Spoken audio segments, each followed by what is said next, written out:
Hey, what's up, everybody? Hope you're doing well. Happy Friday. We're down here in the Hideout, one of my favorite places to chill, and going to do a little board review on one of my absolute favorite boards, the 2017 Brushie Trout Reissue. If you follow on Instagram at Burton Snowboard Collection, you will know that this is one of my absolute favorite boards to ride. Such a dream. You know, it's cool enough just having this reissue of the iconic 993 board, but yeah, really fun board to ride. So I just want to chat about kind of what makes it fun, what makes it unique, how it rides, and just show you a little bit more in depth about the board. So 2017, this came out of Craig's prototype facility in Burlington, Vermont. Handmade, fairly limited. I don't know of too many over serial number like 950, maybe there was 1,000 made. This one here is serial number 295. I was so stoked to find out that this was coming out. It was whatever, summer of 2016. This was like going to be released in September of that year, and I was calling all the local shops like, you getting the trout, you getting the trout. Finally found it and secured one. This is not the one I bought originally, but I wanted to find one that was already a rider, already been used, so ended up getting this one's from my buddy David out on the East Coast, Canada, so thank you, David. This is one of my favorites. Just a super cool board, stays true to the iconic graphics from the original 1993 board.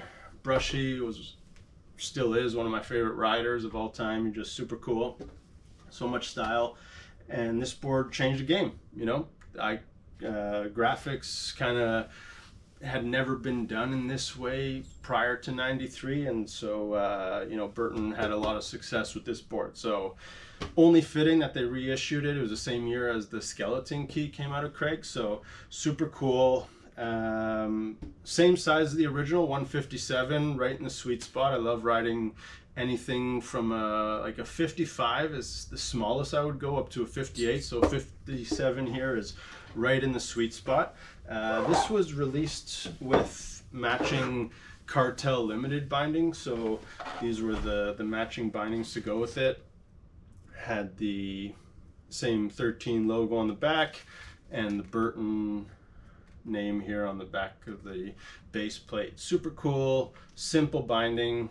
They look really good together on here, and if you do get a chance, pick up those bindings because they look stellar. This, in terms of spec, it's a directional board. Love riding directional, it's so much fun. Camber, obviously, got to be camber.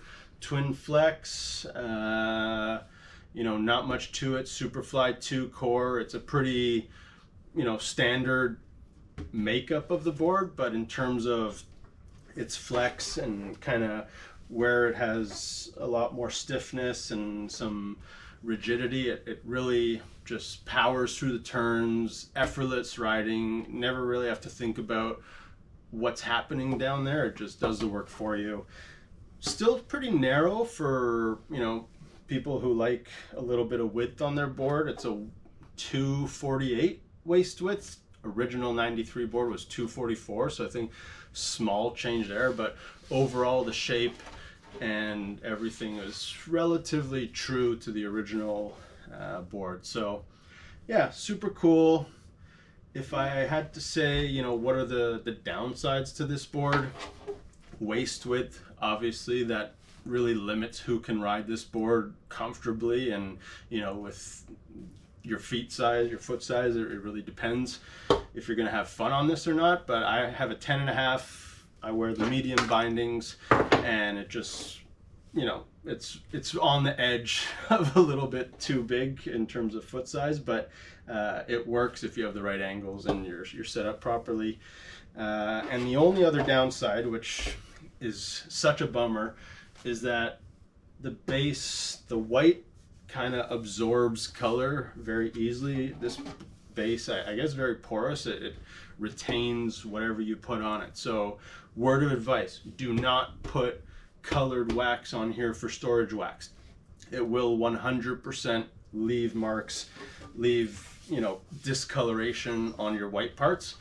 The other downside, when you're waxing it and you're scraping off the wax, the red color, it does come off you know, if you're doing a hot scrape or even after it's cooled, it kind of bleeds a little bit, and that's why, you know, it's not pure white.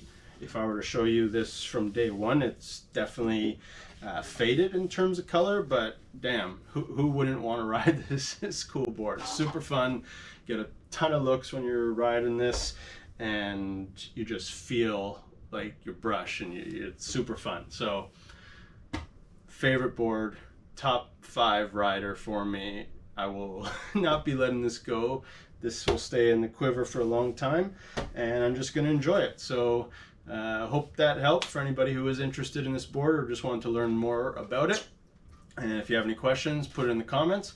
Otherwise, hope you find one. If you have one, hope you're riding it or just enjoying it, because this is a beauty. So have a good weekend, everybody. Peace out.